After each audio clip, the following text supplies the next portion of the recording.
तब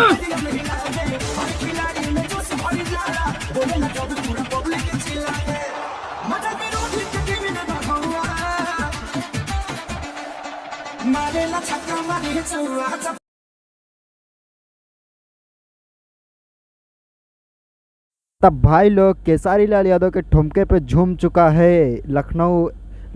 खेलो super chat Lucknow. खेलो super chat Lucknow ये गाना आ रहा है गोरी गांव में। ये कल गाना रिलीज होगा दोस्तों, इसका सुबह अपडेट आपको मिल जाएगा। और ये केसारी लाल यादव का जो सॉन्ग दोस्तों निकला है यार, ट्रेंडिंग नंबर वन मालूम है ना, 5 मिलियन कम से कम 5 घंटे में क्रॉस किया है।